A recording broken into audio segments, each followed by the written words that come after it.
Primetime local news, serving the Lakeland and Midwest regions. With school starting up again, it is important to remember that there are rules drivers must follow when in a school zone. And Lane Hoffert sat down with Kelsey Davidge from the RCMP to discuss some safety tips. I'm joined here today with Kelsey Davidge from the RCMP, and we're going to talk a little bit about some back-to-school safety now. So Kelsey, why don't you just tell us a little bit about the school zones that are coming into effect with the new school year? For sure. The Lloydminster RCMP welcome back all staff, students, and employees going back to all our multiple school divisions across Lloydminster this fall. We want to remind drivers, pedestrians, and students going back to school that police will be out there enforcing all school zones and have a large presence to conduct traffic during our back to school season. Can you tell us some of the differences between the school zones in Alberta and those in Saskatchewan, and maybe some of the different fines a driver might get depending on which province they're in? They're the same. You'll always see there will be a sign posted, whether it's a school zone or play zone. You'll always see a sign posted. That's those zones that we will be enforcing, going down to that 30 kilometers an hour normally during in your school zones. Fines or demerits range depending how fast you would be going over within that school zone. So again, depending what province you're in and how fast you're going over, your fines or demerits could range within multiple different things. Thank you, Kelsey. Could you also give us some bus safety tips? For sure. You're going to see those big yellow buses out on the roadways, making sure that when you see students going to or from the bus, that you're yielding to that bus and obeying their flashing lights and stop signs when they're using them. Awesome. Is there anything else you'd like to add? Again, we just welcome back all staff, students, everyone going back to our multiple school divisions across Lloydminster, and remind people to drive safely through those school zones and students to look both ways before crossing the street when entering a roadway. Well, that's all the time we have today here with Kelsey. Thanks a lot for joining us. The City of Lloydminster is holding a community registration and information night next week. Abby St. John has more. I'm happy to be joined here today by Sandra Brown. She is the Recreation Programmer with the City of Lloydminster. Thank you so much for joining me today. Well, thank you for having me. Of course. Now, next Wednesday, September 4th, is the Fall Registration and Community Information Night. Can we start off by talking about what is this night and what should attendees know?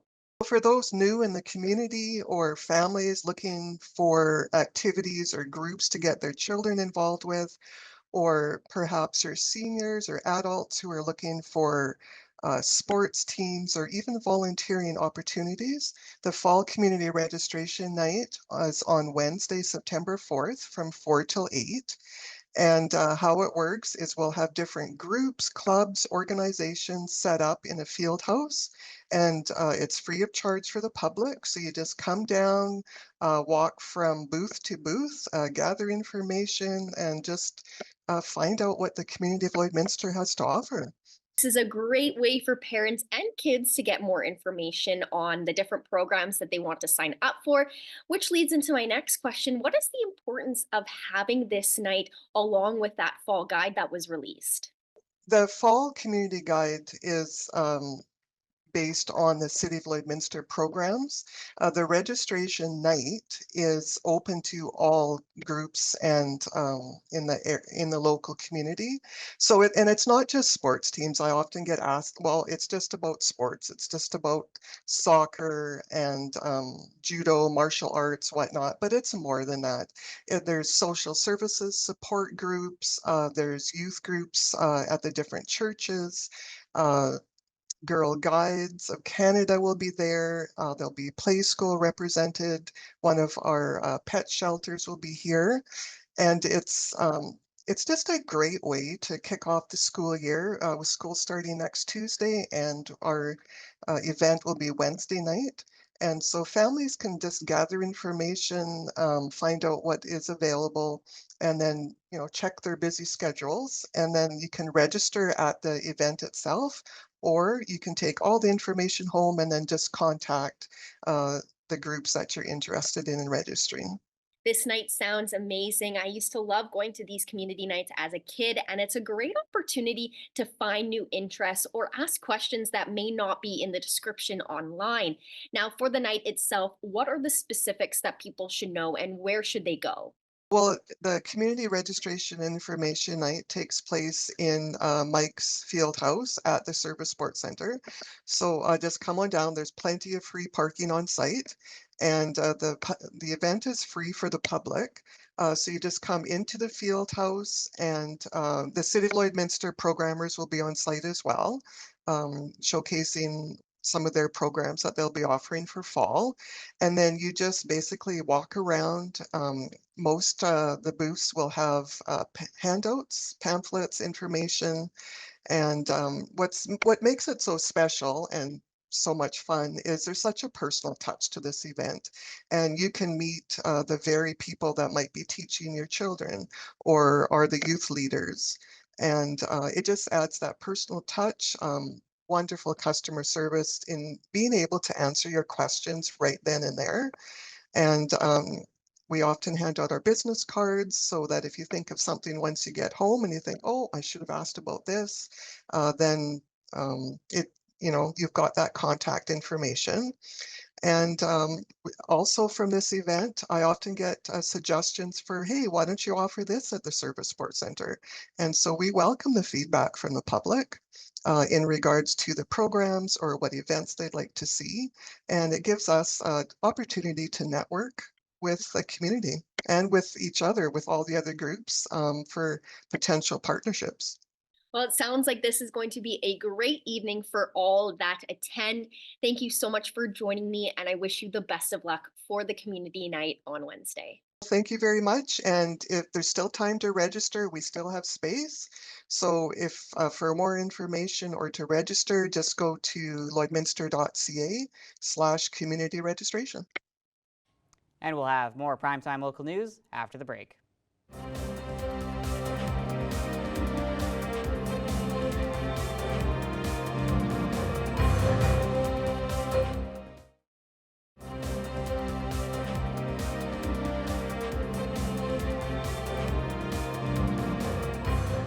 The Lloydminster Public Library has several events planned for the long weekend, and a free concert is coming up at the Vic Juba Community Theatre. Lane Hofford has more with this week's edition of What's Happening.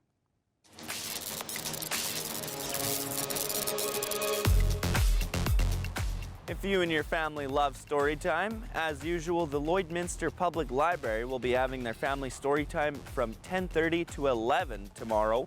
And after that, they'll be having their makerspace. So if you and your family love some fun crafts, why not head to the library tomorrow and have a good time? Those interested in a free concert can head to the Vic Juba Theatre on Monday and watch two bands play. The first will be Eccentricity, which is a local band that has a nice eclectic mix of songs with a jazzy twist. And then there'll be David James and Big River, who are said to be the most authentic Johnny Cash tribute band still touring. If you want tickets for the free concert, you can head to vicjuba.ca/Alberta Day. The Mazex Corn Maze near Kitscotty and just north of the Cheesery will be open all 3 days this long weekend from 11 to 8 o'clock at night. There will be 3 trails, 1 for kids and 2 for all ages. Should be a lot of fun. It's $12 a person unless you're 4 and under. Whatever you choose to do this weekend, just make sure to stay safe and have fun.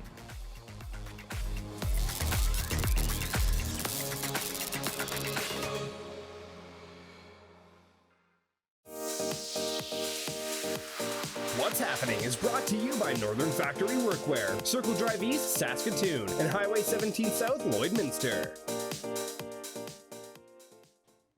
The Terry Fox Run is 2 weeks away, and people are encouraged to sign up and support the cause. Stacey Comer spoke with a cancer survivor who is also a member of Terry's team to hear more about her story and involvement with the event. The annual Terry Fox Run is coming up in just over 2 weeks' time, and we are joined today on Primetime Local News by Sarah McIver. Sarah is a cancer survivor and also known as Terry's team member. Sarah, thank you so much for joining me today. Well, thank you for having me. let's talk about your cancer journey. This is obviously not something that's easy for anybody to go through. And you were quite young when you had your battle with the disease. So tell me a little bit about how things went for you. Yeah, no problem. Yeah, I was. Age is relative in many ways, right? But to be 19, kind of a unique, that young adult age category where you're just out of the house, but not really independent enough to kind of be doing everything, not financially stable enough to be doing your own thing, but trying to maybe go to school and so forth. And so that was kind of my picture. Had just started university and actually had been having a little bit of leg pain through the summer, which I just attributed to sports injuries because very active volleyball, running around. I was a camp counselor. So, long story short, it was a walk that took me, I went around with my mom and we were walking, and all of a sudden, I'm not kidding you, I just fell to the ground. It was like my whole lower half had given out. But I recovered. I was the next day, I was fine. My mom, being a nurse, just said, you know what, I'm not leaving you here and all your, ringette equipment and volleyball equipment until you get checked over. And that kind of started the process of getting, into the medical system. And really what ended up happening was a plain x-ray film and a, medi clinic basically found a massive mass in my leg. And then that spiraled into a lot of next steps, as you can imagine. Well, Sarah, you are an advocate for the Terry Fox Run, which obviously the main focus is cancer research. So, going through what you went through and now where you're at now, how do you feel the run is in importance for people who maybe hear about the run but they don't take part? But how important is the run to people like yourself who have been through a series of medical tests and everything, and because you actually went through cancer and luckily came out on the other side of it. Well, a lot of people obviously don't. So, how important is that run and the money that's raised to people like yourself and others who have been through a situation where they've had cancer? Well, I can answer that in two ways. I mean, I had metastatic osteosarcoma, which is the same cancer that Terry Fox had. So a lot of people kind of get that sense that, oh, that's why she's involved in the Terry Fox Foundation, in the run. And yes, in part that is, but actually, I've been involved in many different charitable organizations in my volunteer life. And the bottom line for me is actually the true essence of Terry's first sort of thought process around the run.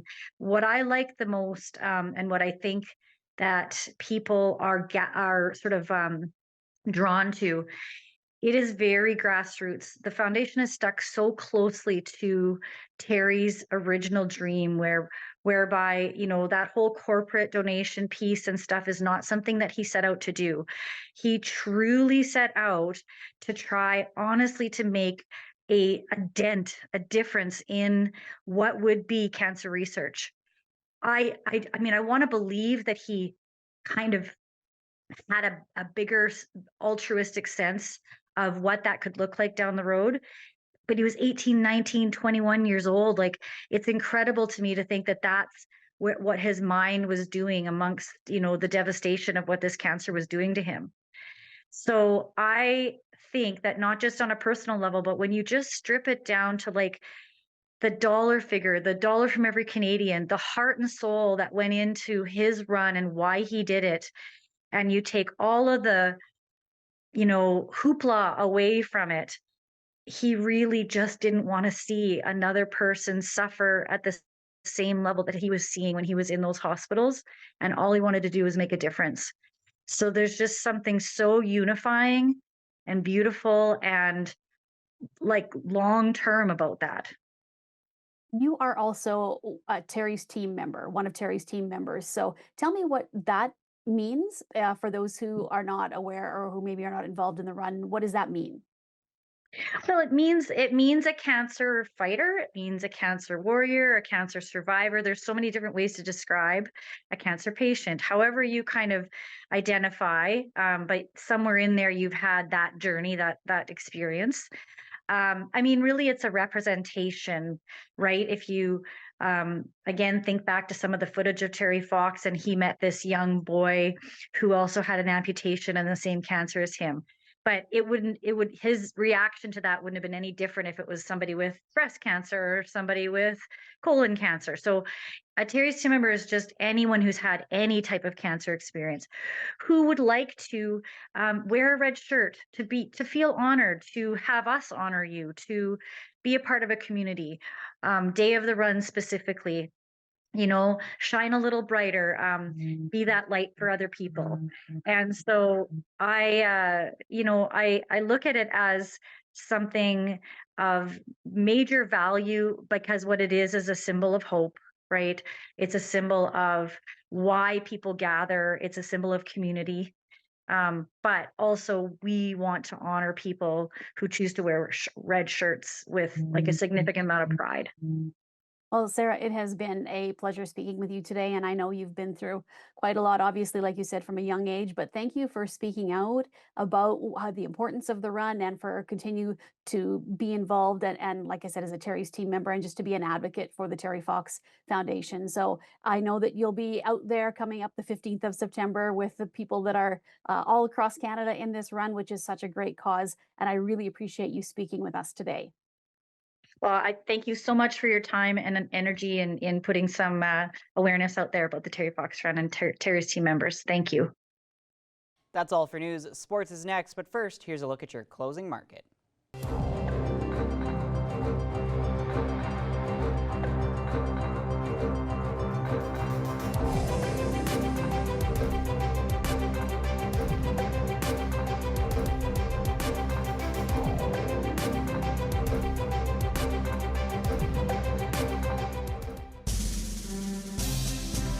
Today's oil prices are brought to you by First General Services.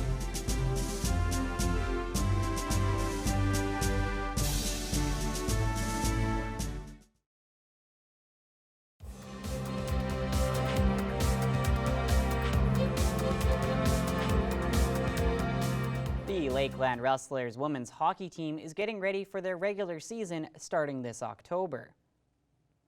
It's been a long off season, but the girls are back on the ice and preparing for their exhibition matches. We've had a busy off season hosting a hockey school, and we're involved with some camps right now. We're right around the corner from starting the season. Everybody's excited. The Rustlers will once again be hosting a truck wash to raise some money and engage with the community on September 6th. A truck car wash over at Three Guys Truck Wash with Kevin and Rick, and we had our first go of it last year and hoping to grow it even more this year, and that will be our first official event with our team and our players. There will also be hot dogs and pop for purchase, as well as door prizes to be won at the truck wash. And now we'll take a look at your adorable pets with our pet picks of the day.